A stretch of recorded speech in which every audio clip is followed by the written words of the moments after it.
দ্বিতীয় দফা উপজেলা পরিষদ নির্বাচনের ভোট গ্রহণ আগামী ২১শে মে। এই নির্বাচনে রাজশাহী বিভাগের ৭ জেলায় ১৯টি উপজেলায় প্রতিদ্বন্দ্বিতা করছেন চেয়ারম্যান পদে ৭৮ জন, ভাইস চেয়ারম্যান পদে ৭৭ জন ও মহিলা ভাইস চেয়ারম্যান পদে ৬০ জন। ভোটের আর মাত্র ৬ দিন বাকি থাকলেও প্রচার প্রচারণার সময় আরও কম, তাই শেষ মুহূর্তে জনসংযোগে ব্যস্ত প্রার্থী সমর্থকরা। ব্যাপক সাড়া পাচ্ছি এবং মানুষ একটি পরিবর্তন চায়, মানুষ নতুন নেতৃত্ব চায়।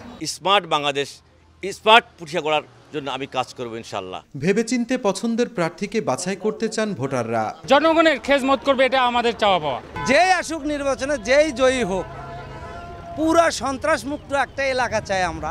এদিকে অবাধ ও সুষ্ঠু নির্বাচনের লক্ষ্যে সব প্রস্তুতি শেষ করার কথা জানিয়েছে নির্বাচন কর্মকর্তা। দ্বিতীয় পর্যায়ে এই ৩টি উপজেলাও সকল বাহিনীর সহযোগিতায় সার্বিকভাবে নির্বাচন সুষ্ঠু, সুন্দর এবং গ্রহণযোগ্য হবে।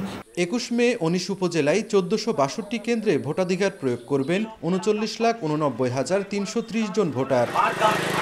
সাইফুর রহমান রকি, সময় সংবাদ, রাজশাহী।